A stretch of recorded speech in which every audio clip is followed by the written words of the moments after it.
Hey guys, so today we're going to be talking about Lab 8 in wiring methods. And so up to this point we've been dealing with either a couple of receptacles, a light switch and some lights. We've talked about three-way and four-way switches. This is the first lab where we begin to put those things together.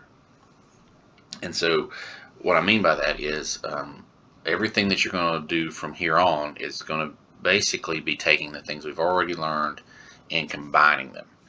And so if we look in this lab, we have a three-way and four-way switch and a light. That's our circuit. And we know how to do that, right? The last lab, that is exactly what we've got here. We're adding a junction box in between, but this is our home run coming towards our light, and then our switches are down here by themselves. It is basically the exact same circuit that we just did, but we're tacking on to that. We're adding two more lights, which is a very simple procedure, right? We're just adding those in parallel, right? We should be able to do that. And then inside of our junction box here, we are tying into a receptacle, right? And so there's going to be a lot of wires in that junction box, and we're going to have to keep them all straight. But for the most part, this is going to be a fairly simple procedure. So let's look at how this is going to work in practice. So I'm going to have my home run comes into the box. I'm going to have a cable that leaves that to go to my first light, and then a cable that's going from there to my second light, and a cable leaving there to my third light. I'm going to have a cable that leaves the junction box to my receptacle, and then I'm going to have a cable that leaves and goes to my first switch, leaves there to go to my second switch, and then leaves there, come out of the top, leaves there to go to my third switch. So that's all my cables are in place. And so I'm going to have a home run that's coming into my junction box. We're still emitting, all these cables are going to have a ground. And so the first thing we're going to do in any of these boxes is all of our grounds that that come in, all of our green conductors or bare conductors that come in from all of these circuits. I'm going to tie all those together with a wire nut. I'm going to shove them into the back of the box. This one's going to have one. This one's going to have one. I'm going to tie it together with a wire nut. Run me a wire up to my switch. Tie those together with a wire nut. Shove the rest in the back of the box. That's the first thing that I'm doing on all of these circuits. But we've got a lot going on. Adding in those bare coppers is a little bit much for us to be able to see everything that's going on. So I'm going to leave those out for clarity.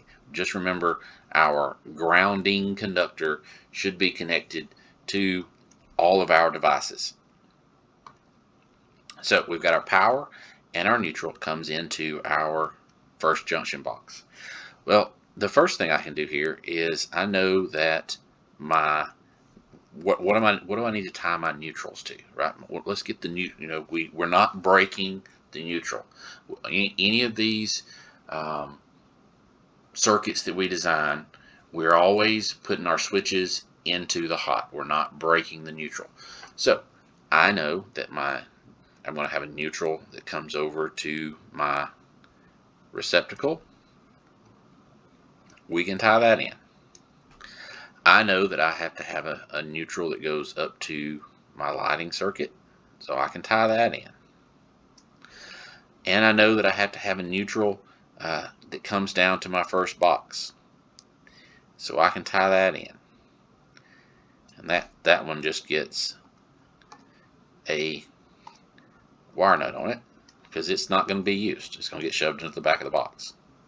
All right, so that takes care of in my main junction box. We still got some more to tie in, but in our main junction box, that takes care of the white wire, the neutral, everywhere that it gets used. So now, where does my hot need to go? That's the next thing that I need to know. Put my wire nut on there while I'm thinking about it.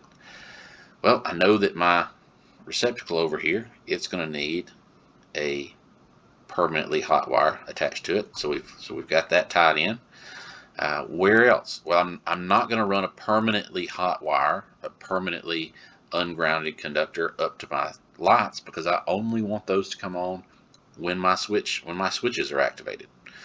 So I need to get that hot wire down to my switches.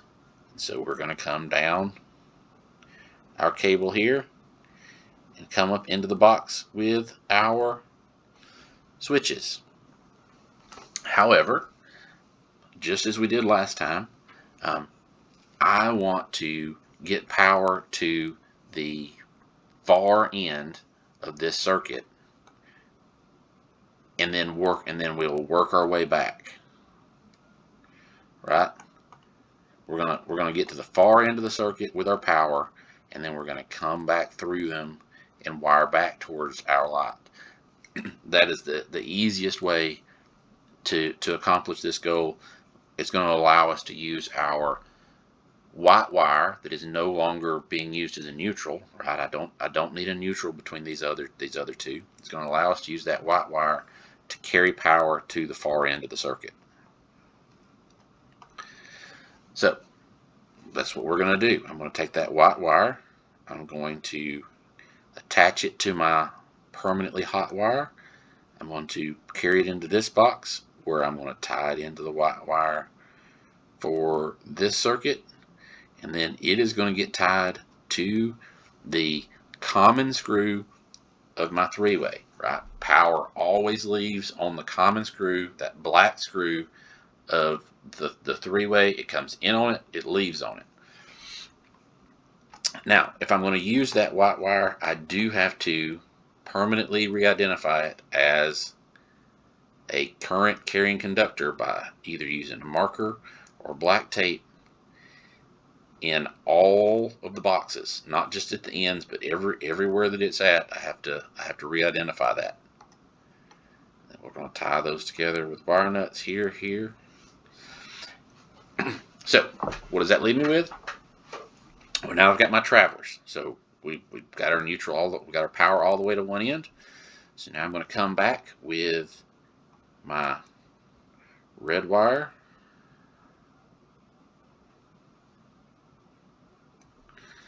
I'm going to come back with my black wire. Right, notice those are tied in across from one another. Then I'm going to leave my four-way. I'm going to come up to my three-way switch, tying into the travelers.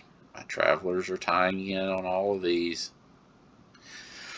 And now I've got to get power back up to my lights. We have to go through the junction box. So this cable that I have left is going to have a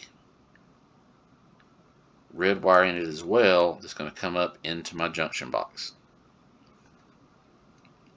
That is now my switched leg for this little circuit.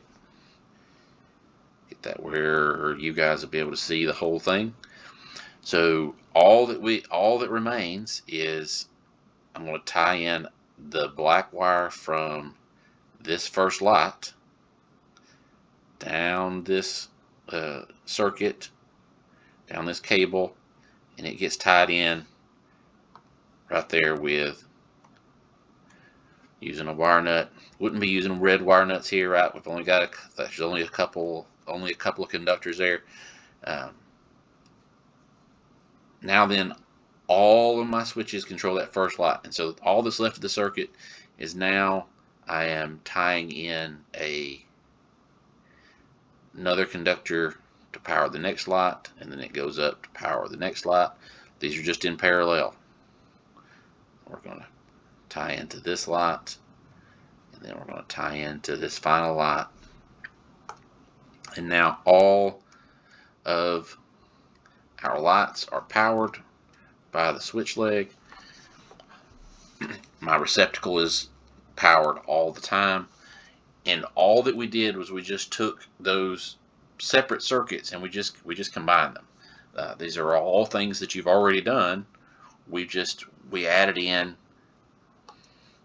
this little circuit to tie in to basically the circuit that you just did, and then we tied on a couple of extra lights after the light. So it looks complicated, but it's not, right? This is what we've just done.